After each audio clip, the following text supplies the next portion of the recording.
This video is brought to you by Squarespace. Have you ever written something like this? I mean, it works, but it's also messy, repetitive, and easy to break. In this video, I'll show you how to turn that into this.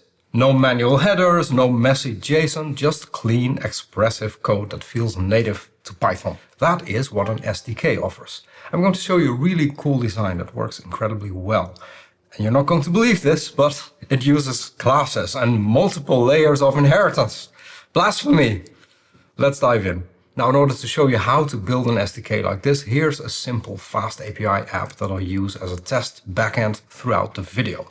So the API is very basic. It supports a basic CRUD for users. So I have a simulated database, just a dictionary, and then it expects some sort of API key. Of course, that's all hard-coded here. Normally this would not be here, but you probably get this from a database or something. Then there is some code to check that the API key is there. I have a Pydantic model for creating a user and for representing a user. So a user has an ID, name, and an email. And then I have some endpoints. So you can post to the user's endpoint. So that's going to create a user. We have a GET request to get all the users or get a user by ID. We have an update user and we have delete user. There's nothing special here. And as you can see, this particular API is secured with a simple bearer token. Now, without an SDK, this is the kind of code you would need to write to interact with this API. And like I mentioned, there are several problems here, like you need to set these headers manually, you need to parse the JSON, there's no models or validation here. If you do this for multiple different types of resources, not just users, but maybe also other things, then you get a lot of code duplication. And overall, it's really easy to forget something or misname a key or make a typo in the URL or something like that. And we want to avoid that. Now, an SDK is typically a Python package that provides a layer around an API like this, so you can interact with the API in a more Pythonic way. And most bigger software as a service platforms, they have SDKs in different programming languages.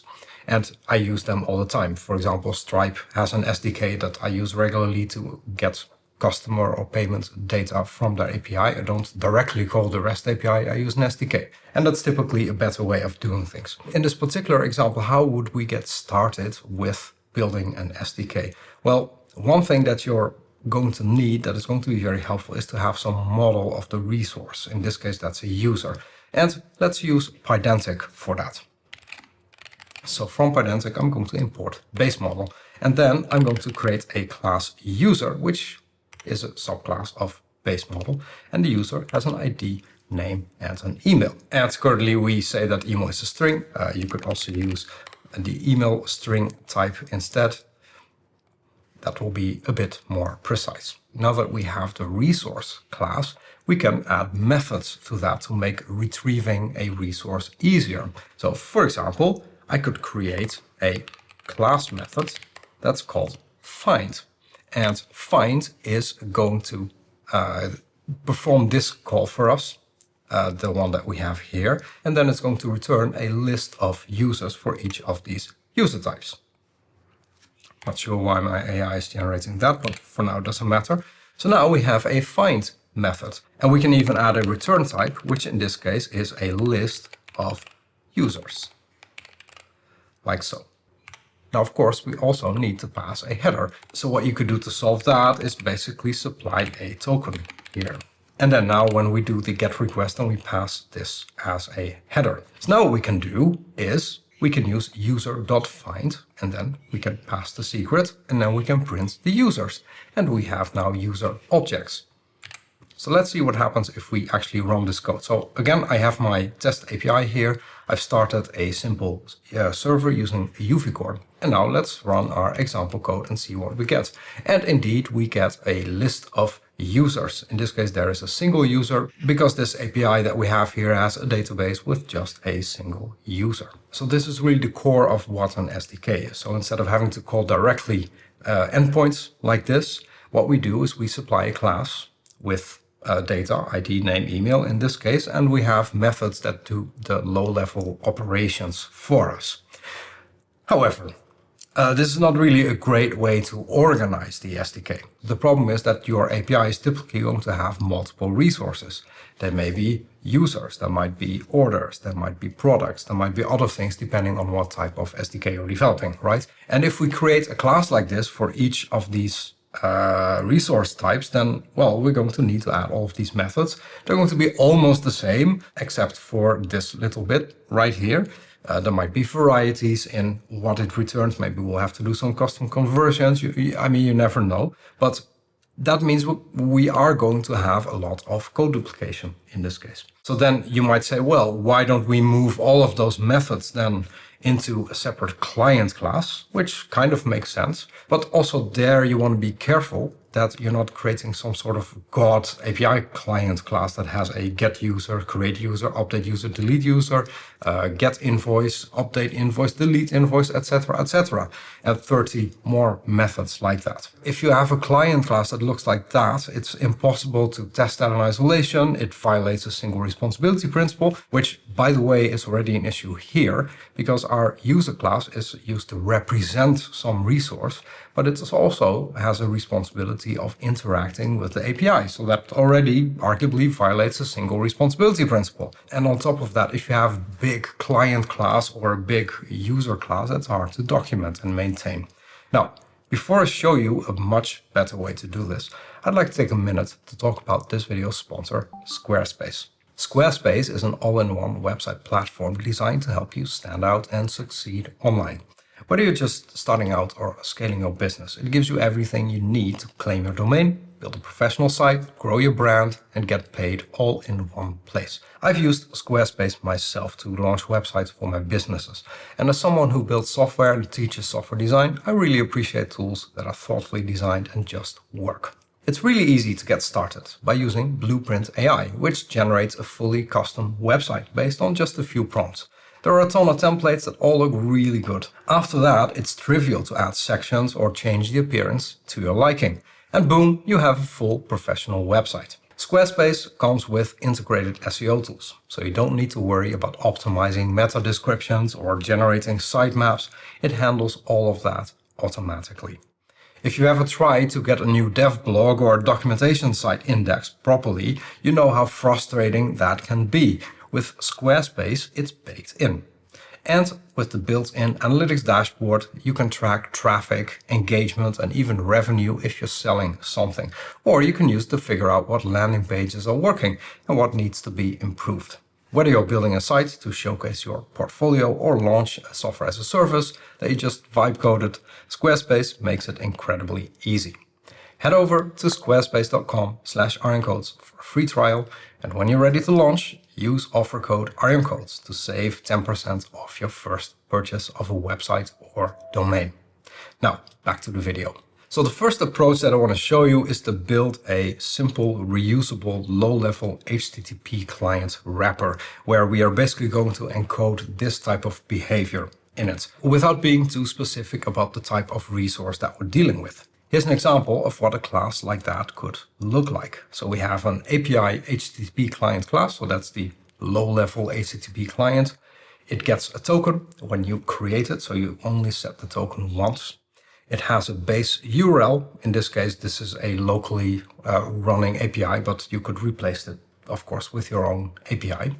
And then we create the client based on that by using the HTTPX package. And there we set things like the headers. Then we have a couple of helper methods to make interacting with that client a bit easier. So we have a request method, which gets a method, so that's get, put, post, delete, etc.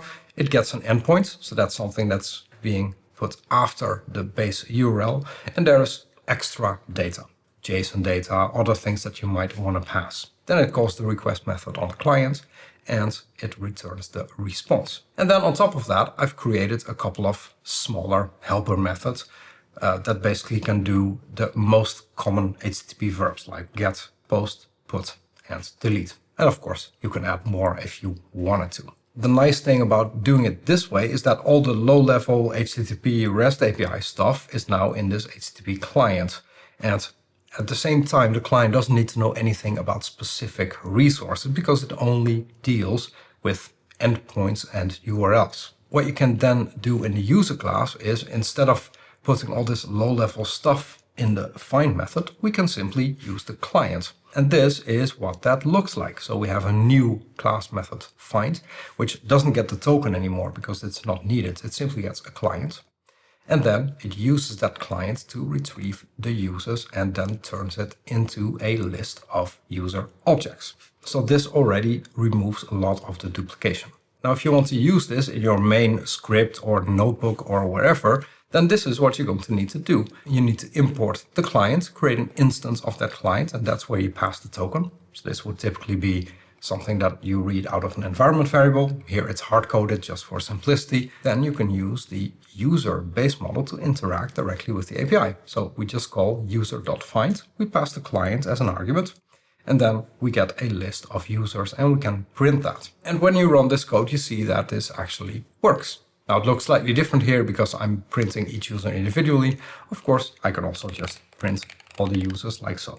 And now when we run this, we get exactly the same result as we had in the very first version of the code. Now, like I said, this is already much better than the first version. It's very explicit. We have to create all these different objects. And whenever we call user.find, we pass the client around. So that also makes it really easy to test. But having to pass the client all the time also makes things a bit more cumbersome, because that means that anywhere we interact with this API, we also need to have a client or create a new client, find the token from an environment variable, etc., etc. So that's kind of annoying. Now what you could do, kind of a different approach to passing the client around, is to go for a sort of global client, a kind of Singleton-style import. So in that case, what you can do is take that API HTTP client class that we built and then change it to a module with functions and import that directly in the user module. Here you see a new version of this low-level HTTP client. It's no longer a class, it's a module with functions. And as you can see, I'm storing some helpful information, like a reference to an HTTPX client, the token, and the base URL. Then I have a function called setCredentials that gets a token and then creates a client. Now, of course, you could add more functions here to also change the base URL and things like that. I haven't added that here, but you could do that. Then I have functions to do all sorts of interactions with that lower level client. So there's request methods, just like before, but it uses this client variable right here. We have a get, post, put, and delete function. So there's no need anymore to create an HTTP client. And what you can then do in your user model is directly import this module. And then we simply call client.get. And we don't have to pass it as an argument to the find method. And when you use this, well, then initially when you launch your application, that means the first thing that you need to do is initialize the client with your API key. That's what you do by calling the setCredentials function. That's where I pass the token. So this sets up everything, creates the HTTPX client, and then you can call user.find or any other resource dot whatever helpful method it has, and then get the result directly. So that makes it a lot easier to work with the API. Another nice thing about this is that you configure the client in a central place, in this case in the main file, and then you use it everywhere else, which makes it really easy. Now, of course, there are also some cons, because this means we've now introduced a global state. And that means this is now harder to swap out in test. And this is also less explicit than actually passing the client to the find method like we had before. So that's clearly a trade-off. Do you centrally configure the client as a sort of singleton, but that then introduces lots of dependencies, makes it harder to test, but makes it easier to use for the end user of your SDK? Or do you explicitly need to pass the client around, which makes it easier to test, but it might be a bit harder to use for your users? Now, whether or not you choose to pass the client, there is another issue with the methods that I added to the user class right here. And that is that, well, like I said, most APIs have multiple resources. And if you follow this design, this means that even though we made these methods shorter, you'd still need to copy paste those methods to all the different resource models, because your users or invoices or orders or whatever you have in the API, you all want them to have a kind of similar setup. They will all need maybe a find method or a update or a save method. And you want to be sure that all of those things follow the same name and the same overall layout, right? Because we don't want one resource type to have a find all method and another just the regular find method. It's going to be confusing. Now there is a really cool thing you can do, which is rely on inheritance and generics to define standard behavior for these things. And I kind of find this funny because I'm always giving off on inheritance and you have to be careful using it, that I almost never use inheritance, but this is actually a really good use case for it. Now in this version of code, actually nothing changes on the client level. It's still the module with the functions to interact with the API. But our user is no longer a subclass of BaseModel directly from Pydantic, but from another class called BaseAPIModel. And this is what that looks like. Now BaseAPIModel is a subclass of BaseModel. So we have this layered inheritance that we all hate, but it actually works really well here. And on top of that, this is a generic class. So let's break it down, what's happening here. So the first interesting thing to note is that we have a number of standard methods. For example, there is a save method. So what this does is that it either uses post or put to either create a resource or update a resource. So that's the save method. And as you can see, this is independent of the particular type of resource. It just gets the data. It then checks if there's an ID. If there is one, then we already have a resource in the database. So we simply use update. If there is no ID, we create the object. And then once we've done that, we make sure that the ID matches the ID that we get back from the JSON data in the response. That's what's happening here. So this is independent from the resource type. Then we also have a delete method. So if there's no ID, we can't know that the object is actually being created in the database, so you can't actually delete it. But if you can, then we call client.delete. So again, client is something that we imported. That's the same thing that we had before. So also delete is independent from the resource type, right? Then, now this is where we start to use the generics aspect of this particular class. We have a class method called load, and this gets a class of a particular type. That's the generic type. And it's going to return an instance of that type. So this loads a resource by ID. It again uses the client. It constructs the resource path from this class variable that we define at the top. So for example, in the case of our users, that's going to be the string users. It constructs the endpoint from that by adding the ID of the resource that we pass as an argument. And then it returns the JSON data of that into an instance of that particular class. Similarly, we have a class method find that returns a list of these generic T-type thingies. And that does a GET request on the endpoint as well, but without the ID. And then we turn that into a list by converting each JSON object into a class instance, similar to what we had here. So in a sense, what we did here is we created a generic version of the find method that we had before on the user class. And now the user class is actually really simple. This is what it looks like. So we import this base API model that we just created. And then I have a class user that's a subclass of base API model, and we pass the user as a type. So that's the generic type. And then an important thing that we do not need to forget is that we need to set this resource path. So what is the endpoint? And that's in this case the string users. So this is all we need to do. And now when we've done this, we get all of this behavior from the base model for free. And that means you now get full CRUD behavior out of the box. So this is what using that class looks like. So again, we initialize our API with the key. So then we can use the save method to create a user. We can change that user and save it. And then we can also find all the users. And because we're using type annotations, we actually get the correct types here. So user.find, for example, gives a list of users. So all of that works really well. And let me show you what happens if I run the third version of this example. So what that does, it's going to create a new user, but of course this other user is also still here. So we should see a list of 2 users at the end.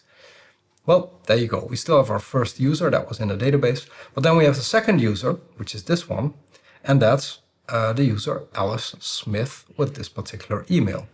And why is that? Well, first we created this user right here, and then I changed the name to Alice Smith.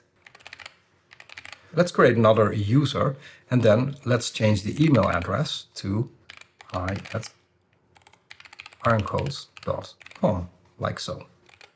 So when we do this, we now have our Arjan user with the correct email address. You might wonder where the Alice user went, but actually the test API was restarted because it changed the file, because it watches the folder. So it's maybe a little bit confusing. But in any case, this almost looks like some sort of ORM, but in the background it's just calling a REST API. And what I really like about this is that the interface is clean, it's very Pythonic, it's really easy to reason about. And you use the full advantages here of Python's type checking. So at this point, I'm actually quite happy with this design. All the CRUD logic is centralized in our BaseAPIModel. It means that all the resource models are going to be really simple to define. It's basically just the Pydantic style base model, and we define what the resource path is, so it's easy to scale. It's fully type safe because of Pydantic and generic return types, and it's also super intuitive. Now, there are trade-offs here. One is that we are directly dependent on the client, so there's more tight coupling. That means it's harder to test without mocking the HTTP layer or monkey patching. Also, you can't really easily switch APIs, right? If you want to switch from a REST API to GraphQL, for example, that's going to be harder. And of course, when you define these resources, you still need to set the resource path. You shouldn't forget that, because if you do that or you set the wrong path, then, well, it's not going to work as intended. And of course, there are things you can do to take this to another level. You could abstract this further and, for example, auto-discover this resource path based on the class name and adding an S or something. You could add query parameters to the find method and make it more generic. You could make it support pagination, either via skip and limit or via the last ID of the page. You could add a cache layer. You could add population if you have resources that are related. The key is that this pattern gives you a really good foundation to iterate on. The full code example of this, as usual, is in the Git repository, so feel free to check it out and use it for your own things. Maybe I should release this as a package. Fast SDK or something. You know, if you call something fast, then by default it's going to be popular. Maybe I should build in Rust as well. That's like a recipe for success. Anyway, I'd like to hear from you. What do you think of this design? Would you design an SDK in this way? What would you do differently? Let me know in the comments. Now, in the end, this is all about keeping things clean and simple. And there are a few basic things you need to know that will allow you to do that almost automatically. Check out this video where I show you exactly what they are. Thanks for watching and see you next time.